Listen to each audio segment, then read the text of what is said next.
अस्सलाम वालेकुम, आप देख रहे हैं परदेसी वाइब और मैं हूं आपका दोस्त हाशिम उमर। मैं जर्मनी वापस जा रहा हूं। फ्राइडे को मेरी वापसी है, आज मंडे है। आज की इस वीडियो में मैं Q&A सेशन जो करने वाला हूं वो सबसे ज़्यादा इम्पोर्टेंट है। ट्रैवलिंग भी करेंगे और लोगों के सवालात के जवाबात भी मैं दूंगा।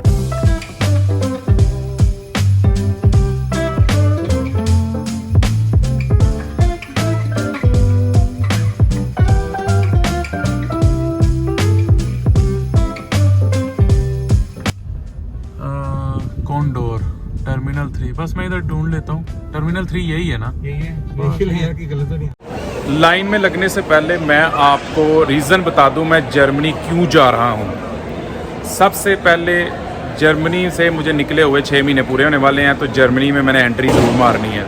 दूसरी अहम बात, कनाडा में मुझे 6 महीने पूरे होने वाले हैं, तो यहाँ से मैंने एग्ज़िट करना। सो जर्मनी और कनाडा दोनों का स्टेटस मैंने लीगल रखना है, एक्टिव रखना है, इसलिए मुझे 6 महीने पूरे होने से पहले यहाँ से एग्ज़िट करना है और वहाँ पे मुझे एंट्री देनी है, ठीक है। दूसरी अहम बात, मेरी डिग्री की फ़ाइनल प्रेजेंटेशन रहती है जर्मनी में, वो प्रेजेंटेशन देने के लिए मैं जा रहा हूँ। और साथ मुझे ये जो मेरे जर्मनी और कनाडा का स्टेटस है ये मेरा एक्टिव रहेगा, लीगल रहेगा। तो अभी लाइन में लगते हैं। लाइन छोटी है यार, लाइन में ज़्यादा इंतज़ार नहीं करना पड़ेगा। तो फिर आगे जाके मैं मज़ीद आपने जो मेरे से सवालात किए हुए हैं उनके जवाब मैं दूंगा। तो साथ साथ आपने मेरे साथ ट्रैवल करना है। So let's go. Boarding pass मुझे मिल गया और आप जो क्वेश्चंस हैं उनकी तरफ आते हैं। पहला क्वेश्चन है सलमान खान का, मतलब जिनकी 2000 रियाल सैलरी है उनका कनाडा विज़िट वीज़ा नहीं लग सकता।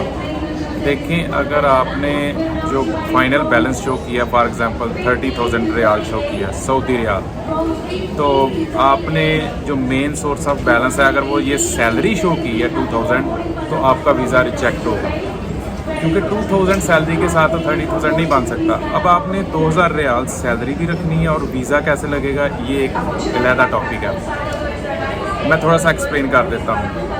जो आपने 20, 25 या 30 हज़ार रियाल शो किए हैं, उसका जो मेन सोर्स ऑफ जो बैलेंस है वो ये सैलरी नहीं रखनी। वो आपने कोई प्रॉपर्टी शो करनी है या आपने ये बताना है कि कोई गाड़ी आपने सेल की है, और वो गाड़ी ये जो आपने 4 महीनों के अंदर बैंक स्टेटमेंट बनाई है, इसके अंदर आपने गाड़ी सेल नहीं करनी, कुछ गाड़ी पहले सेल की हो।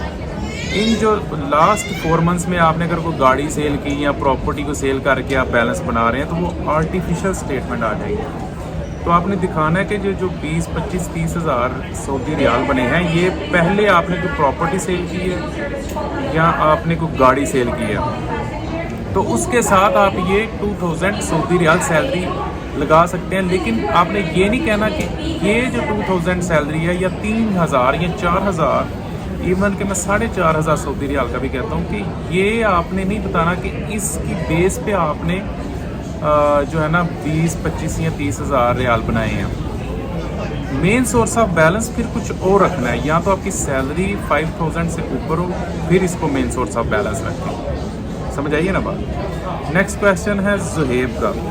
सर मेरा ये सवाल है, आप ट्रक ड्राइवर ही का क्यों ले रहे हैं, आपका इसका एक्सपीरियंस भी नहीं है।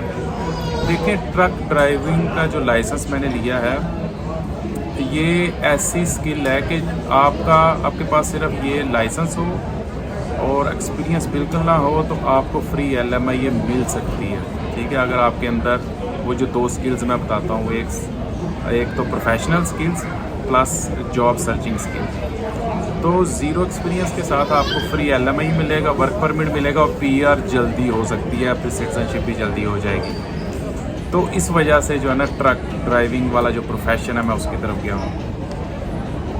नेक्स्ट क्वेश्चन है सबा लतीफ़ का। Hi sir, do visa officer read invitation letter and letter of explanation please answer. यही तो 2 चीज़ें वीज़ा ऑफिसर पढ़ता है। जो आप पूछ रही हैं कि इन्विटेशन लेटर पढ़ेगा या नहीं पढ़ेगा, या लेटर ऑफ एक्सप्लेनेशन जिसको कवर लेटर भी बोलते हैं, यही 2 चीज़ें तो उसने पढ़नी है ध्यान से। तो वही आप पूछ रही हैं पढ़ेगा या नहीं पढ़ेगा।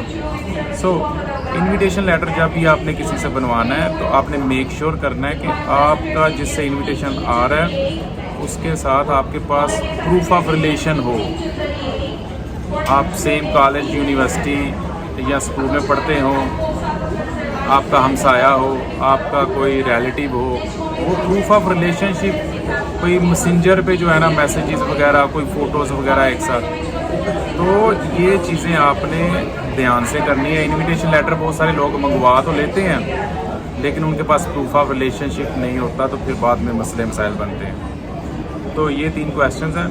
नेक्स्ट 3 क्वेश्चन जहाज़ में बैठ के करेंगे। अभी मैं बस वेट कर रहा हूँ, तकरीबन रह गए हैं 2 घंटे। तो 2 घंटे ही आई मीन 2 घंटे रहते हैं, तो 1 घंटा पहले वो जहाज़ में घुसाने शुरू कर देते हैं, ठीक है। तो बाकी जो 3 सवाल है ना वो जहाज़ में घुस के अंदर बैठ के करते हैं। फ़्लाइट तकरीबन 4 घंटे लेट हुई है। तो कोई दोस्त बताएगा कि जो फ़्लाइट कनाडा से जर्मनी जा रही है, अगर वो 4 घंटे लेट है तो जो एयरलाइन है वो उसको कुछ कंपनसेशन देनी पड़ेगी या नहीं? तो कमेंट सेक्शन में आपने बताना है।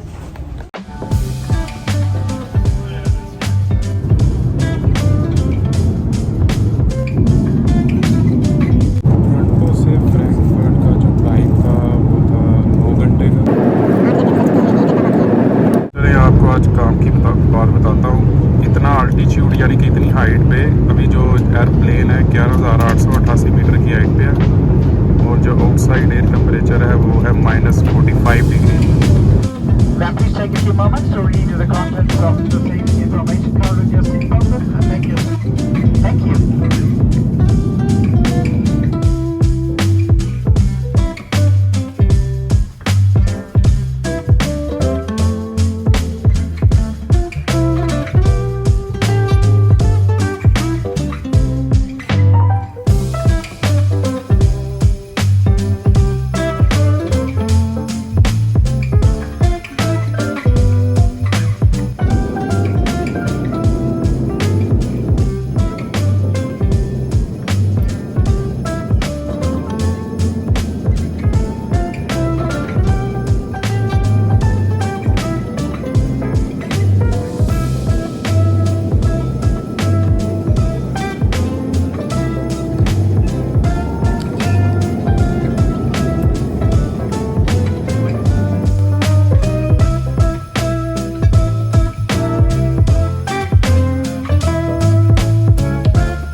मैं इस वक्त फ्रैंकफर्ट एयरपोर्ट पे पहुंच गया हूं, जहां से मैं मनहाइम सिटी जाऊंगा। एक बात मैं आपको बता दूं जो मैं मिस कर गया था, Q&A वाला सेशन भी कंटिन्यू करते हैं। मेरे पास थी टूथपेस्ट ये वाली 100 मिलीलीटर यस, और ये मैंने थोड़ी भी इस्तेमाल भी की हुई थी। तो जब टोरंटो एयरपोर्ट से निकलना था तो वहाँ पे उन्होंने जब सामान चेक किया तो उन्होंने कहा जी आपकी टूथपेस्ट है। सामान अपना वो बैग उन्होंने खुलवा लिया। अभी शुक्र है थोड़ी सी इस्तेमाल की हुई थी। अगर 100 मिलीलीटर या उससे अबव की टूथपेस्ट आपके पास है ना तो वो रख लेंगे। ये टोरंटो एयरपोर्ट पे ऐसा सीन हुआ, बाकी का मुझे पता नहीं। तो मैंने कहा चलो आपको बता दूं, 100 मिलीलीटर अगर आप टूथपेस्ट ली है तो थोड़ी सी या तो निकाल के तो 100 मिलीलीटर से कम कर लें, फिर आपको टूथपेस्ट आपकी जाने देंगे। तो मैंने कहा ये चलो आपको मैं बात बता दूँ। अब क्वेश्चन लेते हैं। क्वेश्चन है साहिल प्रीत सिंह का। सर तुसी केड़ा स्कूल तो क्लास लीती सी? देखें यार, मेरा ब्रैम्पटन में बहुत ही बुरा एक्सपीरियंस रहा है। जितने भी ट्रक ड्राइविंग स्कूल से मुझे ऐसे लगा कि कुछ ना कुछ, किसी के ट्रक पुराने हैं, कोई बैकिंग अच्छी नहीं करवाता, किसी कोई इंस्पेक्शन अच्छी नहीं करवाता। तो मेरा बड़ा बुरा एक्सपीरियंस रहा है। लेकिन मैं अभी वापस जाऊंगा, फ्राइडे को मेरी वापसी की फ़्लाइट है। तो मैं ऐसे स्कूल में जाके वीडियोस बना के शेयर करूंगा और आपको दिखाऊंगा। आप एक तो आपकी हेल्प हो जाएगी, दूसरा आपको अच्छा स्कूल मैं रिकमेंड कर दूंगा जहां पे बैकिंग भी ठीक है, ट्रक भी नहीं है, रोड पे जो आपको सिखाते हैं वो भी, इंस्पेक्शन सब कुछ आपको सही सिखाएंगे। तो वो थोड़े दिन इंतज़ार कर लें, मैं आपको एक स्कूल ज़रूर रिकमेंड कर दूँगा। नेक्स्ट क्वेश्चन है प्रियंका मार्टिन का। Hi, may I know did you attach the contracts in German language और did you got them translated in English? Also, is it necessary to attach them or experience letter stating that I still work with the same company can work? देखें, मैंने जो documents लगाए थे वो English में थे, ठीक है।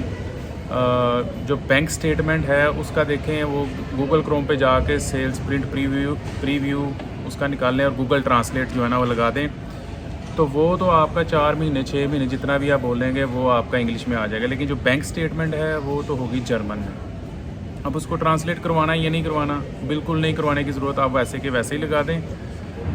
जो होता है ना, मैं आपको फॉर एग्जांपल ये तो गल्फ़ रीजन में अकामा और बताका वगैरह होता है, ये होता है मेन रेजिडेंट कार्ड। इस उनको मैं रिकमेंड करूँगा कि ये स्पेसिफिकली इस जो मेन कार्ड है आपका आईडी कार्ड, ये शनाख्ती कार्ड इसको बोल रहे हैं, अकामा बताका, इसको ट्रांसलेट करवा लें। लीगली ट्रांसलेशन आपने करवानी है। बाकी चीज़ों को ट्रांसलेशन करवाने की ज़रूरत इसलिए नहीं, लेकिन इसलिए इसकी ज़रूरत नहीं है क्योंकि देखिए टोटल जो फ़ीस है वो है $185। $100 तो कनेडियन डॉलर, 100 बायोमेट्रिक्स की फ़ीस है। $85 जो है ना वो एप्लीकेशन जो प्रोसेसिंग का करते हैं वो उसकी फ़ीस है। अभी $185 तो वैसे ले रहेगा। ट्रांसलेशन करवाने बैठ गए तो एक पेज के तो वो 70-80 डॉलर्स और यूरोज़ लेते हैं, तो आपके तो 500-600 यूरोज़ या डॉलर्स ऐसे लग जाएंगे ट्रांसलेशन पे। तो ये कॉमन सेंस है कि ट्रांसलेशन करवाने की ज़रूरत नहीं है। सिर्फ जो मेन डॉक्यूमेंट है ना, जिसका मैं रेजिडेंट कार्ड बोल रहा हूँ, उसकी आपने ट्रांसलेशन करवा लेनी है, बाकी आप एज इट इज़ लगवा दें। जर्मनी में सेल्स प्रिंट प्रीव्यू वो तो ऑलरेडी गूगल ट्रांसलेट लगाएंगे, इंग्लिश में आ जाएगा, लेकिन bank statement as it is साथ अटैच कर दें। नेक्स्ट क्वेश्चन, अभी कोशिश करते हैं अगर ट्रेन में कोई सुकून वाली जगह मिली तो वहाँ पे करते हैं, अदरवाइज़ मानहाइम में जाके जहाँ पे मैंने अपना मेरी रेजिडेंस है वहाँ पे जाके बाकी जो रिमेनिंग क्वेश्चन है उनका मैं आंसर आपको करता हूँ, ठीक है। तो मौसम अच्छा था, एंजॉय किया सफ़र, नींद शींद भी पूरी हो गई है। अभी मेरी क्योंकि 4 घंटे तो फ़्लाइट लेट थी, इधर से मैंने ट्रेन की बुकिंग की हुई थी तो वो तो ट्रेन गुजर गई, लेकिन ये अच्छी बात है कि अब मुझे वो जो पुरानी टिकट है ना उसको ही एक्सटेंड कर देंगे जो नई ट्रेन है उसके साथ। तो लेट्स गो।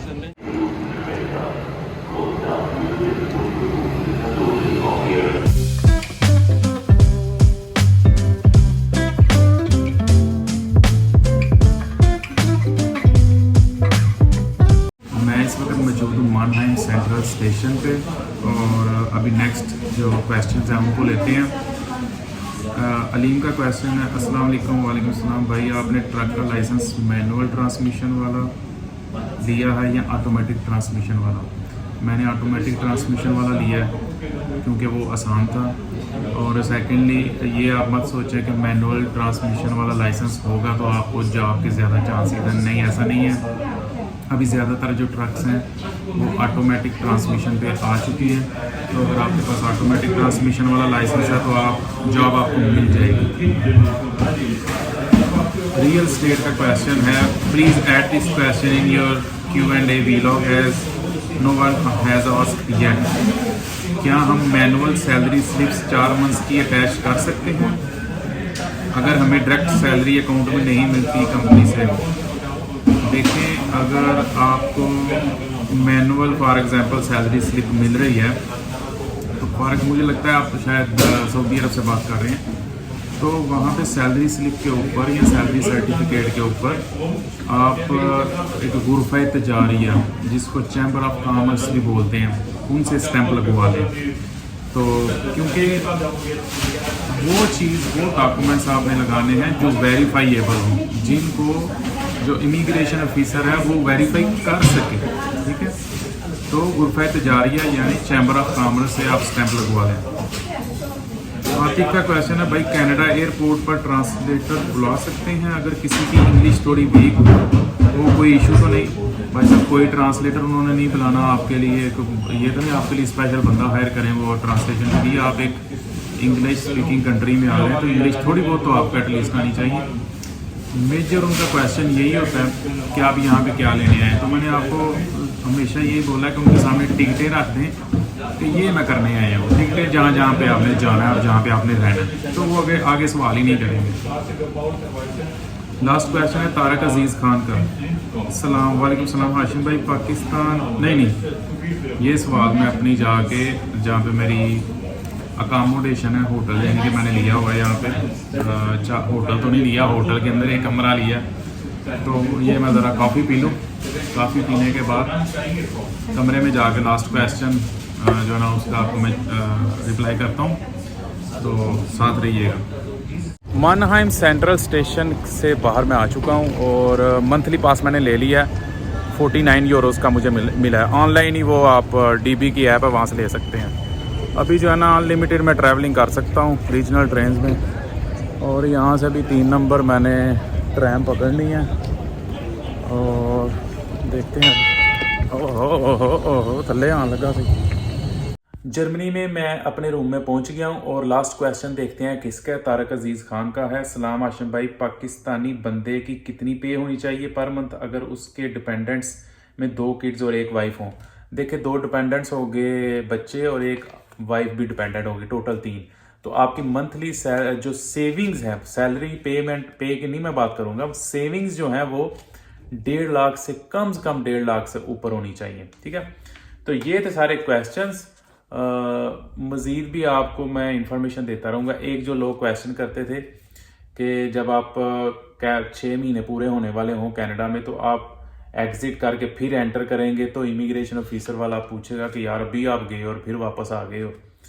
तो ये क्वेश्चन भी इस मेरी जो ट्रिप है ना उसमें कवर होगा, क्योंकि ये भी मैं कुछ ही दिन यहाँ पे जर्मनी में रहूँगा और फिर वापस जाऊँगा और फिर मैं आपको बताऊँगा अपना पर्सनल एक्सपीरियंस कि आप थोड़े दिनों के लिए एग्जिट करके फिर एंटर हो सकते हैं कनाडा में, लेकिन कैसे वो फिर मैं आपको बताऊंगा बाद में जब मैं पर्सनल एक्सपीरियंस करूंगा। तो चैनल मेरा सब्सक्राइब कर लें। अगर किसी के जहन में कोई क्वेश्चन है तो कमेंट करें और मिलते हैं फिर नेक्स्ट वीडियो में। अल्लाह हाफिज़।